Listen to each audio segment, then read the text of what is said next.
Olá, pessoal. Bem-vindos a mais uma aula de física. O tema de hoje é energia mecânica e o princípio de conservação da energia. Então, vamos à aula. Para entendermos a energia mecânica, precisamos revisitar o conceito de energia. Energia, de uma forma bastante geral, ela pode ser definida como sendo a capacidade que um sistema tem de produzir trabalho. A energia é mais do que isso. A energia é um conceito mais profundo. Então veremos que a energia ela se apresenta para a gente de diferentes formas. As formas mais comuns são a energia cinética e as energias potenciais. A energia cinética é a energia de movimento. Todo corpo que se movimenta tem energia cinética. Já as energias potenciais são aquelas armazenadas devido às características de um sistema físico. Esse sistema físico é capaz de armazenar essa capacidade de produzir trabalho. As energias potenciais mais comuns são a gravitacional, a elástica, a química e a elétrica.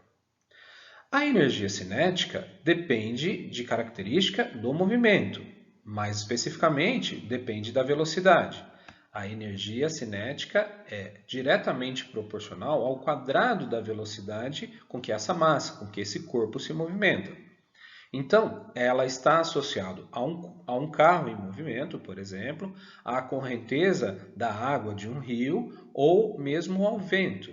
Enfim, toda massa, todo o corpo que se movimenta tem energia cinética. Quanto à energia potencial gravitacional, ela é a energia armazenada pelo campo gravitacional.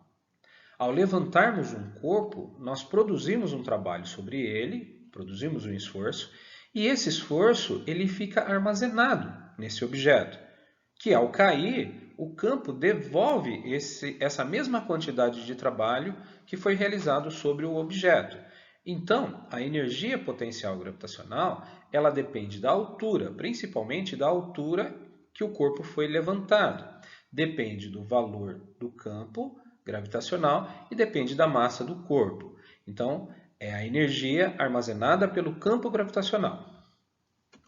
Os sistemas elásticos são aqueles capazes de se deformar e eles conseguem então armazenar uma quantidade de energia. Eles conseguem adquirir essa capacidade de produção de trabalho, armazenar isso. E como que eles fazem isso? Essa energia depende das características elásticas desse sistema, que é representado pelo K, que é a constante de deformação, a constante que me dá as características elásticas desse corpo, e do x, que é o valor, a intensidade da deformação, o quanto esse sistema foi deformado. Então, essa energia é proporcional a essa deformação e proporcional ao quadrado dessa deformação, não é? Bom, sabendo essas modalidades de energia, nós podemos então definir a energia mecânica. A energia mecânica, ela é simplesmente a soma da energia cinética com a energia potencial. Mas lembrando que essa energia potencial, ela pode ser de qualquer forma, ela pode assumir qualquer forma, depende do sistema que se está analisando. Então, observem que a energia é mais do que a capacidade de produzir trabalho. Ela se apresenta de diversas formas e ela busca transformações, e nessas transformações nós tiramos proveito dessa energia. Uma vez definida a energia mecânica e conhecendo-se as principais formas de energia que se apresentam no cotidiano, nós podemos então relacioná-las ao trabalho. E para isso nós temos dois teoremas, que é o teorema da energia cinética e o teorema da energia potencial. O teorema da energia cinética nos diz que o trabalho resultante sobre uma massa, sobre um corpo, é igual à variação da energia cinética dessa massa, seja para mais, seja para menos. Já o teorema da energia potencial nos fala sobre o trabalho feito por essa força especial, chamada força conservativa. Então, ele nos diz que o trabalho de uma força conservativa é igual à perda da energia potencial. Esse menos significa uma perda, né? Veja bem, mas o que é uma força conservativa? É possível notar que os sistemas elástico e gravitacional, eles têm uma característica em comum. As forças apresentam um comportamento restaurador. Assim, quando eu jogo um corpo para cima, ele sobe até um ponto de máxima altura e volta à minha mão. Desde que a minha mão esteja no mesmo nível de altura, ela volta exatamente com a mesma velocidade. O mesmo acontecendo quando a gente arremessa um corpo contra um sistema elástico. Jogando contra o sistema elástico amortece o impacto e devolve o corpo com a mesma velocidade. Esse comportamento restaurador é típico daquilo que nós chamamos de força conservativa, né? Então, força conservativa é aquela gerada por um sistema que apresenta um comportamento restaurador, né? Ele armazena a energia numa forma potencial e devolve numa situação oportuna, né? Então, força conservativa é aquela que, além de ter um comportamento restaurador, ela armazena a energia numa forma potencial. E uma característica importante é que o trabalho realizado por essa força independe do caminho, né? Então, se eu vou subir uma carga através de uma corda verticalmente ou através de uma escada, isso não importa para a força peso, que é uma força conservativa, né? Apenas o que importa é a altura. Então, força conservativa para nós é a força peso e a força elástica, porque ambas apresentam essa característica restauradora e conseguem armazenar a energia na forma de uma energia potencial.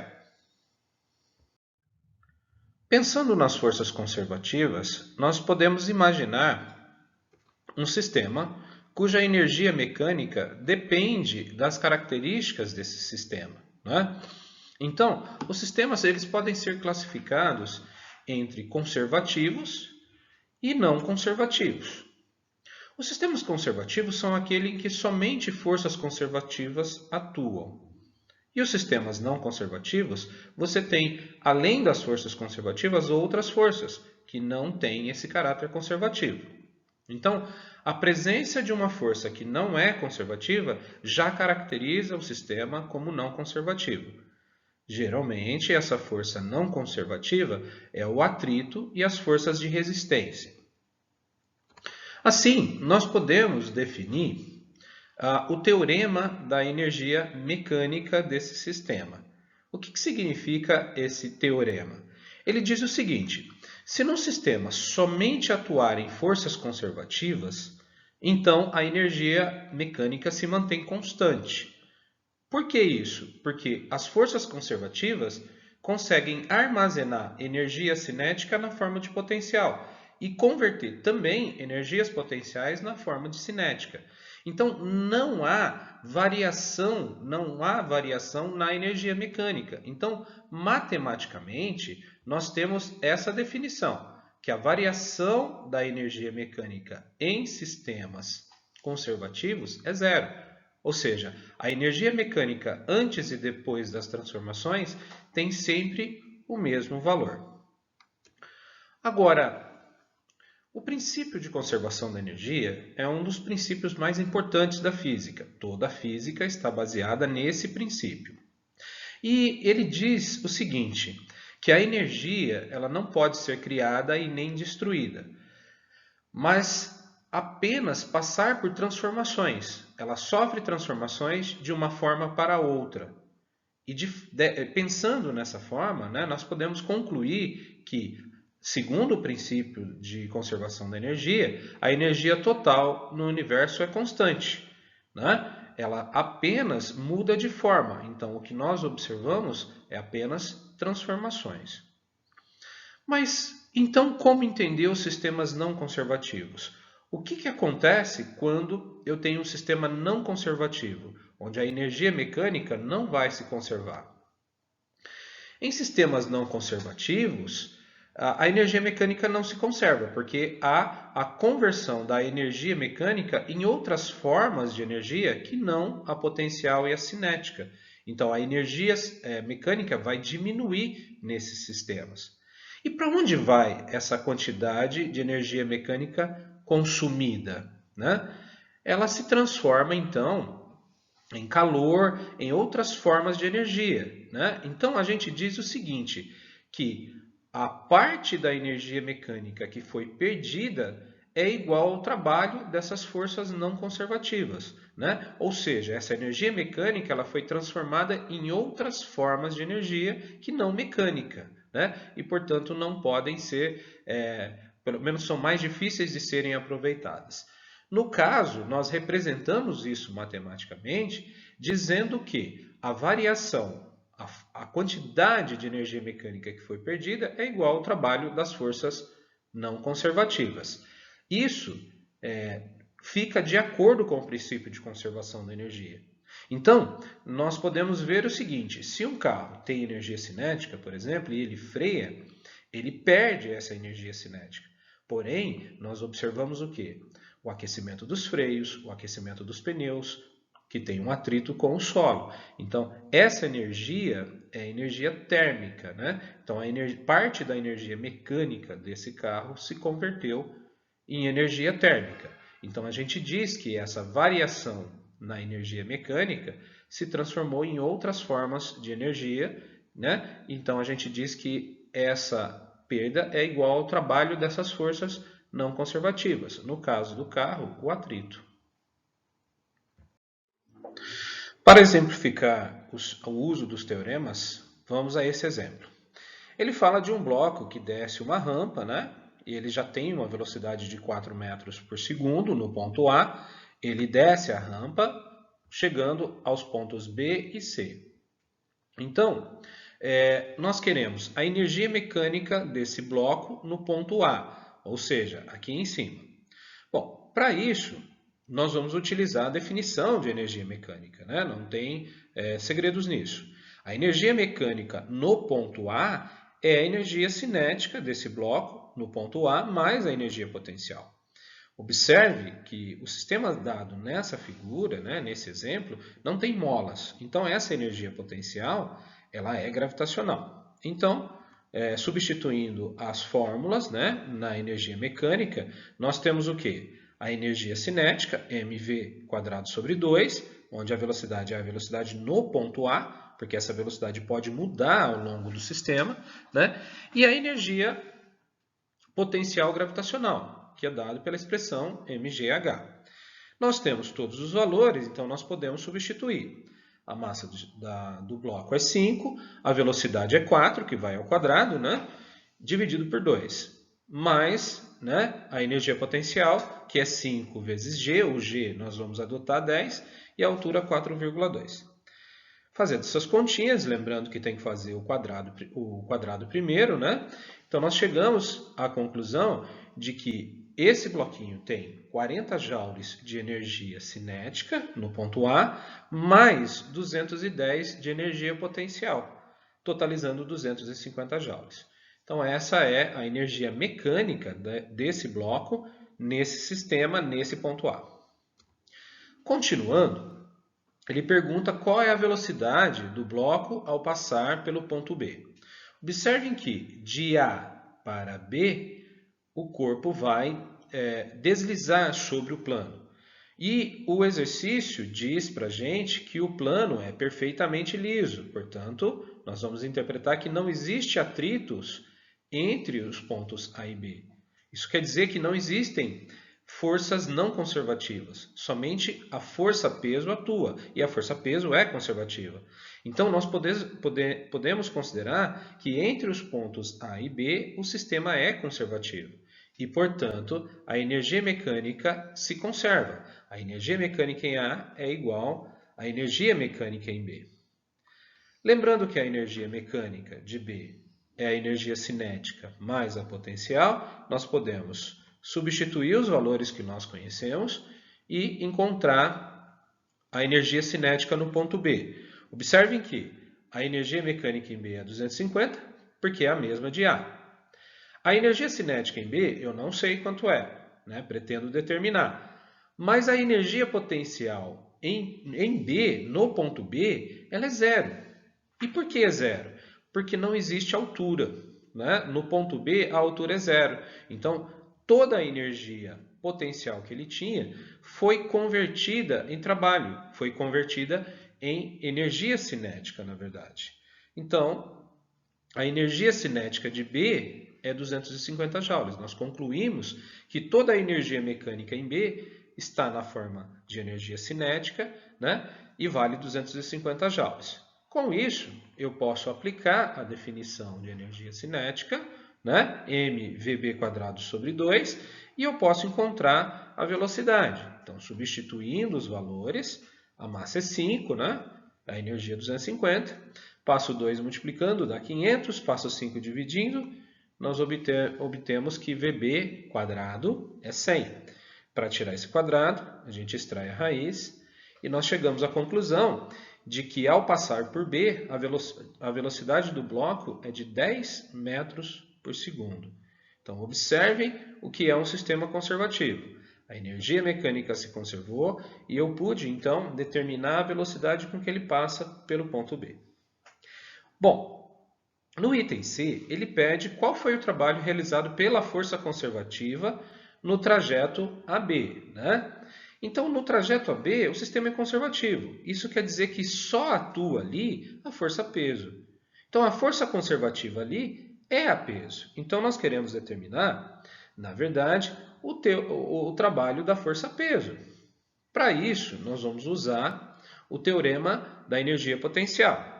O teorema da energia potencial me diz que o trabalho no trecho AB ele é igual ao trabalho da força-peso, né, que é a força conservativa em questão aí, e ele é igual, esse trabalho é igual à perda da energia potencial. Bom, mas espera aí, ele não tinha 210 de energia potencial? Sim, lá no ponto A era 210. E agora no ponto B é zero. Então quanto que ele perdeu? Perdeu 210. Então esse trabalho ele vale 210. Mas como que a gente faz a conta? Substitui os valores, né? Então o trabalho AB é menos, né, por causa do menos do delta, e o delta é a energia potencial final menos a inicial. Então é a energia potencial em B final menos a energia potencial em A inicial. Substituindo os valores, e lembrando que a energia potencial em B é zero, né, porque ele não tem altura, eu chego à conclusão de que o trabalho ele é positivo, né, ele é um trabalho que ajuda o corpo a se mover, né, feito na descida, e vale 210 joules. Continuando, no item D se pede o trabalho feito pela força dissipativa no trecho BC. Observe que entre o trecho B e C existe uma superfície rugosa, uma superfície com atrito, e que esse atrito vai consumir 20% da energia mecânica do corpo, né? Então, como resolver? Vamos primeiro para a consideração. Se há atrito no trecho BC, esse sistema não é conservativo, ou o sistema não é conservativo entre B e C. Por quê? Porque existe a força não conservativa, atrito atuando lá. Então, nós podemos concluir que a energia mecânica de B é diferente da energia mecânica de C. Por quê? Porque não houve conservação da energia mecânica. Aí, o que nós podemos utilizar a partir do princípio de conservação da energia? Que essa diferença de energia mecânica perdida é igual ao trabalho da força não conservativa. No caso, a força não conservativa é o atrito. Bom, nós sabemos então que a variação da energia mecânica é a energia mecânica final menos inicial. Final em C, inicial em B, né? Nós sabemos também que foi perdido 20% dessa energia quando ele foi de B para C. Então, nós podemos dizer que a energia mecânica no ponto C é 80% da energia mecânica em B. Isso me leva à conclusão de que o trabalho dessa força, então, ela vai ser 20% da energia mecânica no ponto B, né? Então, fazendo as contas, a energia mecânica no ponto B é 250, né? E isso me dá um trabalho de menos 50 joules. Por que menos? Porque a energia mecânica em C é menor do que a energia mecânica em B. Então, isso dá uma variação negativa, ou seja, perdeu-se energia mecânica. E essa energia mecânica foi convertida em outra modalidade de energia pela força, através da força de atrito. Foi convertido basicamente em calor. No item E, ele pede a velocidade do bloco no ponto C. Então, veja bem, ao atravessar essa região, ele perdeu 20% da sua energia. Só que essa energia mecânica em C é a cinética em C mais potencial. Nós sabemos que a energia potencial é zero, porque não tem altura no ponto C, né? Então essa energia potencial é zero.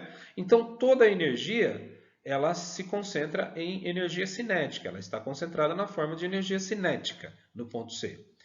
E que a energia mecânica em C é 80% da energia mecânica em B, ou seja, ele perdeu 20%, então ao chegar em C ele tem 80%. Então 80% de 250. Fazendo essas continhas, nós vamos ter o seguinte, 0,8 vezes 250 vai dar 200, passo 2 multiplicando, 200 vezes 2 dá 400, passo 5 dividindo, 400 dividido por 5, nós chegamos à conclusão de que a velocidade em C, a velocidade ao quadrado em C é igual a 80. Para tirar esse quadrado, extrai-se uma raiz. Extraindo a raiz de 80, isso vai dar uma velocidade aproximada de 8,9 metros por segundo. No segundo exemplo, nós temos um objeto com massa de 2 kg que está situado a uma altura de 3,2 metros do solo. Nesse caso, ele quer saber qual a energia potencial gravitacional associada ao objeto, no item A. Bom, a energia potencial gravitacional é muito simples de calcular, ela é proporcional à massa, leva em conta o campo e a altura, né? mgh. Nós temos todos os valores, a massa é 2, o valor do campo gravitacional a gente está assumindo 10 e a altura 3,2. Isso resulta em 64 joules. No item B, ele considera se a pedra, se o objeto cair até o solo, qual será o trabalho realizado pela força-peso? Assuma G igual a 10 metros por segundo ao quadrado. Bom, eu posso utilizar diretamente a fórmula do trabalho da força-peso. Lembrando que corpos em queda, a força-peso está atuando no sentido de ajudar o corpo a se mover. Então, é positivo. Fazendo a conta, nós temos exatamente os mesmos 64 joules de trabalho. Qual é a relação, Qual é a relação entre essas duas grandezas? O teorema da energia potencial nos diz que o trabalho realizado por uma força conservativa, que é a força-peso, é igual à perda da energia potencial. Então, se ele tinha 64 joules de energia potencial, ele perdeu esses 64 joules, mas converteu em trabalho. Então, por isso que os dois são iguais. No item C, ele fala o seguinte, qual a velocidade com que o objeto toca ao solo? Então, observe que é um sistema conservativo, Então, somente a força-peso atua. Isso quer dizer que a energia mecânica se conserva e todo o trabalho produzido pela força-peso foi convertido em energia cinética. Então, eu posso dizer que a energia mecânica em B é igual à energia mecânica em A. Então, abrindo as duas energias mecânicas, eu tenho cinética em B, potencial em B. Cinética em A, potencial em A. Mas observe o seguinte, a energia potencial no ponto B, que eu considero o solo, é zero. Então só sobra a energia cinética. E por outro lado, a energia cinética no ponto mais alto, quando o corpo foi abandonado, a energia cinética é zero, porque ele foi abandonado a partir de uma velocidade zero. Então, a energia cinética em B é igual à energia potencial em A. Isso mostra que toda a energia potencial se converteu em cinética. Continuando, a energia cinética é mvb ao quadrado sobre 2, é daqui que eu vou tirar a velocidade, E a energia potencial a gente sabe que é 64. Substituindo a massa 2, esse 2 cancela com esse 2, nós chegamos que Vb ao quadrado é igual a 64. E que, extraindo a raiz, a velocidade é de 8 metros por segundo. Obrigado pela atenção. Utilizem os canais disponíveis de comunicação. Bons estudos e até breve.